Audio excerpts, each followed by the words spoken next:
नमस्कार। आज राजस्थान सरकार के कार्मिक विभाग की ओर से एक नोटिफिकेशन जारी हुआ है 7 फरवरी 2024 को। इसमें शिक्षा विभाग से संबंधित बहुत सारे नियमों में बदलाव किया गया है। हालांकि ये सारे बदलाव समझने के लिए शिक्षा विभाग के पूर्व नियम भी पढ़ने होंगे, क्योंकि उनका हवाला देते हुए ये बातें कही गई हैं। इसमें प्रमोशन से संबंधित बहुत सारी बातें इसके अंदर दी गई हैं कि किस सब्जेक्ट में सेम सब्जेक्ट होना चाहिए, नहीं होना चाहिए, वो विवाद है, उसका हल करने का प्रयास किया गया है। लेकिन प्रतियोगी परीक्षाओं के विद्यार्थियों के लिए बात करें तो इसमें कुछ एक बातें यहाँ पर दी गई हैं जो कि आपके लिए ज़रूरी हैं, जिसमें से एक जो मेजर बात मैं आपको बताना चाह रहा था, जिसके लिए वीडियो बनाया है, उसमें यहाँ पर इन्होंने बदलाव किया है सिलेबस के अंदर जो पेपर 1 है। हालाँकि पेपर 2 में भी उसके अकॉर्डिंग बदलाव हो गया कि एक इसके अंदर जो आपका जैसे आपके भारतीय राष्ट्रीय आंदोलन पर विशेष बल देते हुए राजस्थान का इतिहास और भारतीय इतिहास आता था। फिर उसके बाद में आपका मानसिक क्षमता परीक्षण, सांख्यिकी, गणित ये सारे था, हिंदी था, अंग्रेजी था, ये सब था ही। समसामयिक मामले थे यानी करंट अफेयर था, सामान्य विज्ञान था, भारतीय राजनीति थी, राजस्थान का भूगोल था। यहाँ तक ठीक है।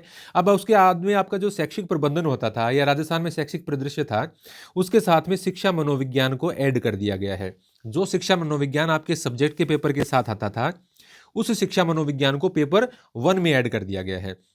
तो इसके अंदर आप यहाँ पर देख सकते हैं कि प्रश्न पत्र की समयावधि 1 घंटे 30 मिनट, यानी लगभग उतने ही प्रश्न इसमें रहेंगे। बाकी तो आरपीसी के द्वारा जब भर्तियों के सिलेबस जारी किए जाएंगे तो उसमें पता चलेगा। लेकिन यहाँ पर पाठ्य विवरण और उसमें जो क्या विस्तार किया गया है, क्या घटाया गया है, उसके बारे में थोड़ी जानकारी दी गई है। तो फर्स्ट पेपर का ये अपडेट यहाँ पर मुझे नज़र आ रहा है प्रथम दृष्टया देखने पर कि शिक्षा मनोविज्ञान को पेपर 2 जो आपका विषय का होता है उससे हटाकर पेपर 1 में किया गया है। इसके संबंध में इन्होंने ऊपर भी जानकारी दी है। वो सारी जानकारी है। परीक्षा आपकी 450 अंकों की होगी, 2 प्रश्न पत्र होंगे, पहला 150 का होगा, दूसरा 300 का होगा, पहला 1.5 घंटे का, दूसरा 3 घंटे का। बहुविकल्पीय प्रश्न न्यूनतम आपके 40% होंगे, जिसमें 5% का शिथिलन अनुसूचित जाति जनजाति के लिए किया जाएगा। उसमें कुछ भी नहीं है। नेगेटिव मार्किंग आपकी हुआ करेगी, 1/3 अंक कटेंगे। दोनों प्रश्नों में सम्मिलित विषय के निम्नानुसार पाठ्यक्रम का आपका ये जानकारी दी गई है। तो इसमें सब्जेक्ट वाइज आपका जो पाठ्यक्रम है, आरपीसी जब जारी करेगी भर्तियों का आपका सिलेबस, तब उसमें पता चलेगा। लेकिन यहाँ पर फर्स्ट पेपर का बदलाव दिया है और इसका उन्होंने ऊपर भी हवाला दिया है। उसमें भी इसकी जो जानकारी मैं आपको बता रहा हूँ मनोविज्ञान से संबंधित, इसमें ऊपर भी लिखी गई है। इसमें और बहुत सारी परीक्षाओं के, कंप्यूटर अनुदेशक के बारे में, प्रयोगशाला सहायक के बारे में जो नियमों में बदलाव हुए हैं वो सारे दिए गए हैं। लेकिन चूंकि यहाँ पर हम बात कर रहे हैं स्कूल व्याख्याता के लिए, तो उसके संबंध में मैंने आपको जानकारी दी है। जैसे यहाँ पर देखिए प्रश्न पत्र 1 और 2 में क्या बदलाव हुआ है कि प्रश्न पत्र 1 का जो आपका 5वां खंड है, जिसमें शैक्षिक प्रबंधन आप पढ़ते थे, अब उसका नाम हो गया है शैक्षिक मनोविज्ञान, शैक्षिक प्रबंधन, ये नाम कर दिया गया है। यानी मनोविज्ञान सेकंड पेपर से इसमें आ गया। अब इससे फर्क क्या पड़ेगा?